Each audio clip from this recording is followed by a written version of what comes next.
आज तक आपने बहुत सारी श्री राम कथा सुनी होगी, लेकिन ये श्री राम कथा जो बहुत कम समय की है, इसको अगर आप सुन लेंगे तो आप स्वयं ही कह उठेंगे कि ऐसी कथा आज तक नहीं सुनी होगी। ये हमारा पूर्ण विश्वास है। इसलिए ये जो हम कथा आपको सुनाने जा रहे हैं, ये मर्यादा पुरुषोत्तम प्रभु श्री राम की प्रेरणा से हमारे दिल की, हमारे अंतरात्मा की जो पुकार है, उसमें भगवान श्री राम खुद ही आप समझिए कि इशारा करके हमसे बुलवा रहे हैं। हम कोई बोलने वाले नहीं होते, हम कोई कथाकार नहीं है, लेकिन आप ये कथा सुनेंगे तो आपको खुद ही समझ आ जाएगा कि कथा ऐसी होनी चाहिए। मर्यादा पुरुषोत्तम प्रभु श्री राम की पूजा हम क्यों करते हैं और उनको आदर्श हम क्यों मानते हैं, हम श्री राम कथा क्यों सुनते हैं और श्री राम का हमारे समाज में इतना प्रचलन क्यों है। इतने सारे लोग श्री राम के नाम पर एक साथ जुट भी जाते हैं और धर्म के नाम पर लोग कुछ भी करने को तैयार भी हो जाते हैं। ऐसा कैसे होता है? मर्यादा पुरुषोत्तम प्रभु श्री राम की जो पूजा है, चाहे हमारे जो आदर्श हम मानते हैं, वो त्याग, तपस्या, पुरुषार्थ के कारण मानते हैं। अगर आप देखेंगे मर्यादा पुरुषोत्तम प्रभु श्री राम के पग पग पर मर्यादा जो है, उनके जीवन में जो मर्यादा है, उसी कारण से उनकी पूजा होती है। और मर्यादा पुरुषोत्तम प्रभु श्री राम को अगर आप देखेंगे, एक एक समय उनका वनवास होना है और ठीक उसी समय उनका राज्याभिषेक होना है, लेकिन उन्होंने राजपाट को त्याग कर और वनवास को अपनाया। तापस भेष विशेष उदासी 14 वर्ष राम वनवासी। राम ने सोने की खड़ाऊ नहीं पहनी थी। राम ने जाते समय करोड़ों का साधन अपने साथ नहीं लिया, सब कुछ छोड़कर, त्याग कर, और तब जाकर वो मर्यादा पुरुषोत्तम भगवान श्री राम तब जाकर हमारे जन जन में, हमारी आत्मा में, हमारी प्राणों में, हमारी श्वासों में पूजनीय है।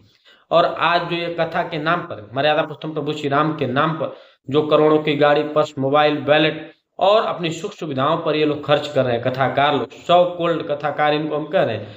आप अगर ये श्री राम के, मर्यादा पुरुषोत्तम प्रभु श्री राम के पग पर एक पग भी, उनके अगर बताए हुए मार्ग पर अगर एक पग भी चल दें, तो आप सोचिए कि इनका जीवन तरण तारण खुद ही हो जाएगा। लेकिन ये भाषण तो दे रहे हैं, लंबी चौड़ी भाषण दे देंगे, लंबी चौड़ी लिस्ट बना देंगे, लेकिन भगवान श्री राम कभी बीमार नहीं हुए। लेकिन ये 100 करोड़ कथाकार लोग बीमार हैं। आप देखिए, हरदम हॉस्पिटल में इनकी पर्चियां लगी हुई हैं, बढ़िया बढ़िया डॉक्टर इनके ट्रीटमेंट कर रहे हैं। आप भगवान श्री राम को कभी नहीं देखेंगे कि वो बीमार पड़े। वो अपने साहस, शौर्य, वीरता, पराक्रम से पूजनीय है, अपने त्याग, तपस्या, समर्पण से पूजनीय है।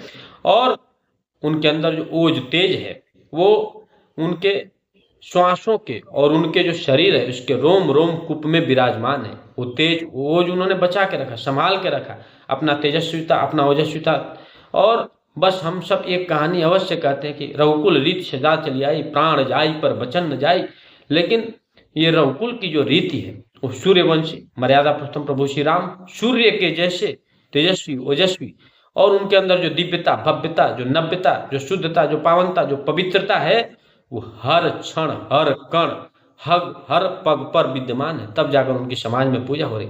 आज अगर ये कथाकार लोग ऐसा त्याग करने लगे और कम संसाधनों में अपने आप पर आप कम से कम उपयोग करिए, और समाज के लिए, समष्टि के लिए सब कुछ आप, समष्टि के लिए, संसार के लिए, भारत भारतीयता के लिए, प्रकृति के लिए, संस्कृति के लिए, मर्यादा पुरुषोत्तम प्रभु श्री राम के लिए, जिनकी आप कथा कर रहे हैं, उनके लिए तो कम से कम सब दान कर दीजिए, तब जाकर ये सार्थक है। लेकिन आपको अच्छा खाना, अच्छा पीना, वो भी सब विदेशी ब्रांडेड सामान चाहिए, तो आप कितने देशभक्त हैं, कितने राम भक्त हैं, आप खुद ही देखिए। और जितने कथाकार लोग हैं, उनको मेरी एक चुनौती भी है, अगर ये स्वीकार करें, अगर आप मर्यादा पुरुषोत्तम प्रभु श्री राम के पच्चिन्हों पर नहीं चल रहे, उनके आदर्शों पर नहीं चल रहे, उनके बताए हुए मार्ग पर नहीं चल रहे, आप कैसे कथाकार, कैसे धर्माचार्य, कैसे जगत गुरु?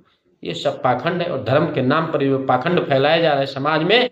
इस तरीके से हमारी जो भावी पीढ़ी है, जो हमारा देश है, बर्बादी की कगार पर जा रहा है। और हमारा धर्म, हमारी सनातन सभ्यता, संस्कृतियां बर्बादी का एक नया इतिहास लिखने के लिए अब तैयार है, क्योंकि इनकी सुख सुविधाओं, इनकी आप देखिए भोग विलासिता में अगर ये लोग खो गए हैं, तो कहीं ना कहीं इनको जगाना पड़ेगा। और ये काम हम और आप जैसे लोग करेंगे। हम कोई बड़े कथाकार नहीं है, लेकिन ये अवश्य कहते हैं कि अगर मर्यादा पुरुषोत्तम प्रभु श्री राम पूजनीय है, कृष्ण पूजनीय है, अगर देवाधिदेव महादेव पूजनीय है, अगर हनुमान पूजनीय है, तो उसके पीछे सिर्फ और सिर्फ साहस, शौर्य, वीरता, पराक्रम, त्याग, तपस्या, पुरुषार्थ और अनंत प्रचंड पुरुषार्थ में। और देखिए कि उनको जो कर्तव्य पारायणता है, जो कर्तव्य शक्ति, एक क्षण भी आप, ये भगवान का जो फोटो है, ये बुढ़ापे वाला दृश्य आप नहीं देखे होंगे। कोई भी भगवान हमारे बूढ़े नहीं, कोई बीमार नहीं, कोई लाचार नहीं, लेकिन भगवान को भजने वाले 99% लोग बीमार हैं, लाचार हैं, भोग विलासिता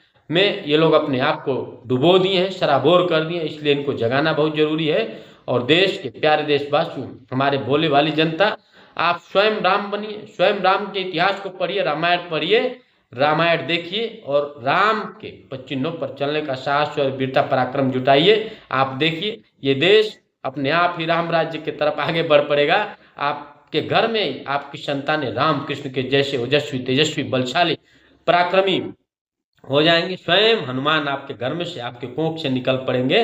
वंदे मातरम, जय हिंद, जय भारत। हमारी बातों को अधिक से अधिक शेयर करिए और अगर ये श्री राम कथा आपको अच्छी लग गई तो आप यकीन मानिए आप जरूर लिखिएगा जय श्री राम, वंदे मातरम, जय हिंद।